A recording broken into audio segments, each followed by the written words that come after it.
S ನೋಡಿ, DCM DK. Shivakumar ಹೇಳಿದ್ರಲ್ಲೂ ಕೂಡ ಒಂದು ಅರ್ಥ ಇತ್ತು. ಕೇಂದ್ರ ಸರ್ಕಾರದಿಂದ ಕೂಡ ಕೆಲವೊಂದಿಷ್ಟು ಅಧಿಕಾರಿಗಳಿದ್ದಾರೆ. ಫಸ್ಟ್ ಅವರು ಕೂಡ ಸಾರ್ವಜನಿಕ ವ್ಯವಸ್ಥೆಗಳನ್ನ ಬಳಕೆ ಮಾಡಲಿ, ಬಸ್ಸಲ್ಲಿ ಓಡಾಡ್ಲಿ, ಮೆಟ್ರೋದಲ್ಲಿ ಓಡಾಡ್ಲಿ, ಅದಾದ ನಂತರ ಸಾಮಾನ್ಯ ಜನರಿಗೆ ಹೇಳೋದ್ರಲ್ಲೂ ಒಂದು ಅರ್ಥ ಇದೆ ಅಂತ ಡಿಸಿಎಂ ಡಿ.ಕೆ. ಶಿವಕುಮಾರ್ ಅವರು ಈ ಸಂದರ್ಭದಲ್ಲಿ ಹೇಳಿರುವಂತದ್ದು. ಇನ್ನು ಮೋದಿ ಕೊಟ್ಟಿರುವಂತಹ ಹೇಳಿಕೆ ವಿಚಾರಕ್ಕೆ ಸಂಬಂಧಪಟ್ಟಂತೆ ಸಾರ್ವಜನಿಕರು ಕೂಡ ತಮ್ಮ ಅನಿಸಿಕೆಗಳನ್ನ ಹೇಳ್ತಿದ್ದಾರೆ. ಬನ್ನಿ ನೋಡ್ಕೊಂಡ್ ಬರೋಣ. ಹೇಳಿಕೆ ಕೊಟ್ಟಿರೋದೇ ಗುಡ್.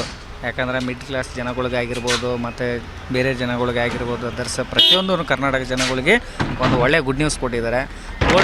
ಗೋಲ್ಡ್ ರೇಟ್ ಏನಕ್ಕೆ ಬೇಡ ಅಂತ ಹೇಳಿದರೆ ಸದ್ಯಕ್ಕೆ ಪರ್ಚೇಸ್ ಮಾಡೋದಂತಂದರೆ, ಇವಾಗ ಬೇರೆ ಯುದ್ಧಗಳು ನಡೀತಿರೋದ್ರಿಂದ ರೇಟ್ಗಳು ಜಾಸ್ತಿ ಆಗ್ತಾ ಇದೆ. ಸೊ ಮಿಡ್ ಕ್ಲಾಸ್ಗಳು ಇವಾಗ ಮ್ಯಾರೇಜ್ ಇವಾಗ ಸೀಸನ್ ಟೈಮು, ಸೊ ಅವ್ರಿಗೂ ಒಂದು ಸ್ವಲ್ಪ ಸೇವ್ ಆಗುತ್ತೆ ಮನಿ. ಸೊ ಮೋದಿಯವರು ಹೇಳಿದಾರಂತ ಅವರು ಒಂದು ಸ್ವಲ್ಪ ಫಾಲೋಅಪ್ ಮಾಡ್ತಾರೆ. ಮತ್ತು ಡೀಸೆಲು ಪೆಟ್ರೋಲು ಅವೆಲ್ಲ ಸೇವ್ ಮಾಡೋದ್ರಿಂದ ಮನೆಯಿಂದ ಆರಾಮಾಗಿ ಸ್ವಲ್ಪ ಹೊರಗಡೆ ಆಚೆ ಹೋಗೋದು ತಪ್ಪುತ್ತೆ.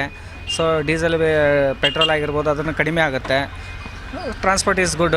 ಸ್ವಲ್ಪ ಮನವಿ ಮಾಡಿದ್ದಾರೆ ಅಷ್ಟೇ, ಬಟ್ ಯಾವುದೇ ರೀತಿ ಸ್ಟ್ರಿಕ್ಟ್ ಆರ್ಡರ್ ಮಾಡಿಲ್ಲ. ಅವರು ಹೇಳಿದ್ದಾರೆ ಅಂದರೆ ಸ್ಟ್ರಿಕ್ಟಾಗಿ ಆರ್ಡರ್ ಆಗೇ ಆಗುತ್ತೆ. ಎಲ್ಲ ಕಂಪೇರ್ ಮಾಡಿದ್ರೆ ಇವಾಗಿನ ಗೋಲ್ಡ್ ರೇಟ್ ನೋಡಿದ್ರೆ ಮತ್ತು ಪೆಟ್ರೋಲ್ ರೇಟ್ ನೋಡಿದ್ರೆ ವಿ ಹ್ಯಾವ್ ಟು ಕಾಂಟ್ರಿಬ್ಯೂಟ್ ಅಂತಂದರೆ ನಾವು ಒಂದು ಸ್ವಲ್ಪ we have to make use of the public transports. In case of petrol ನಾವು ಸೇವ್ ಮಾಡಬೇಕು ಅಂದರೆ ಪಬ್ಲಿಕ್ ಟ್ರಾನ್ಸ್ಪೋರ್ಟ್ ಯೂಸ್ ಮಾಡಬೇಕಾಗುತ್ತೆ. ಗೋಲ್ಡ್ ರೇಟ್ ಈಗ ಅದನ್ನು ನೋಡ್ತಾ ಇದ್ದರೆ ತೊಗೊಳ್ಳೋದಕ್ಕಿಂತ ಈಗ ಶ್ರೀಮಂತರಿದ್ದವರಾದರೆ ಪರ್ಚೇಸ್ ಮಾಡ್ಬೋದು. ಮಿಡಲ್ ಕ್ಲಾಸ್ ಪೀಪಲ್ ಎಲ್ಲ ಪರ್ಚೇಸ್ ಮಾಡಲಿಕ್ಕೆ ಸಾಧ್ಯ ಇಲ್ಲ ಈಗಿನ ಇದರಲ್ಲಿರ್ತಕ್ಕಂಥ ರೇಟ್ಗೆ. Then it's good. ಅಲ್ಲ, ಇನ್ನು ಇದೇನಾದರೂ ಹೇಳಿಕೆ ನೋಡಿದ್ರೆ ಮುಂದೆ ಏನಾದರೂ ಯುದ್ಧ ಆಗುತ್ತೆ ಅಥವಾ ಆರ್ಥಿಕ ಮುಗ್ಗಟ್ಟು ಉಂಟಾಗುತ್ತೆ ಅಂತ ಏನಾದ್ರು ಹಿಂಟ್ ಕೊಡ್ತಾ ಅಂತ. ಅಲ್ಲ, ಸಿಚುವೇಶನ್ ಏನೋ ಗೊತ್ತಿಲ್ಲ, ಏನೋ ಆಗ್ಬೋದು, ಹೇಳಲಿಕ್ಕಾಗಲ್ಲ. ಯುದ್ಧ ಕಂಟಿನ್ಯೂ ಆದರೂ ಆಗ್ಬೋದು. ಯುದ್ಧ ಕಂಟಿನ್ಯೂ ಆಯ್ತಂದರೆ ದೆನ್ ಇಟ್ ಅಫೆಕ್ಟ್ಸ್ ಎವ್ರಿಬಡಿ. ಹೌದು, ಈಗ ಚಿನ್ನ ಅಂತೂ ನಾವು ಖರೀದಿಸ್ತಾನೇ ಇಲ್ಲ. ಸಾಕು, ಮಿತವಾಗಿ ಎಷ್ಟಿದೆಯೋ ಅಷ್ಟು ಸಾಕು ಅಂತ ಹೇಳ್ಬಿಟ್ಟು.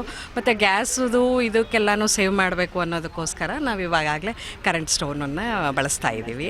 ಅದಕ್ಕೆಲ್ಲನೂ ಇದು ಮಾಡ್ತಾಯಿದ್ದೀವಿ. ಅವ್ರು ಹೇಳಿರೋದು 100% ಕರೆಕ್ಟು.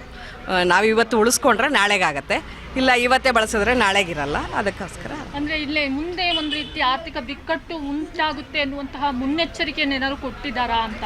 ಅಲ್ಲ, 100% ಹೌದು. ಈಗ ಇಷ್ಟೊಂದು ಸಮರ್ಥವಾಗಿ ನಿಭಾಯಿಸ್ತಾ ಇರೋದಕ್ಕೋಸ್ಕರ ಇದುವರೆಗೂ ನಮಗೆ ಸಂಕಷ್ಟ ಬಂದಿಲ್ಲ.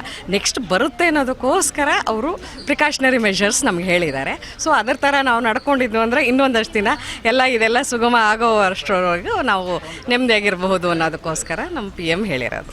ಇಲ್ಲ ಮೇಡಮ್, ಈಗ ಜಾಸ್ತಿ ಯೂಸ್ ಮಾಡ್ತಿರ್ತಾರಲ್ಲ, ಅದಕ್ಕೆ ಕಡಿಮೆ ಯೂಸ್ ಮಾಡ್ಕೊಂಡು ಸೇಫ್ಟಿಯಾಗಿರಲಿ ಅಂತ ಹೇಳಿದ್ದಾರೆ.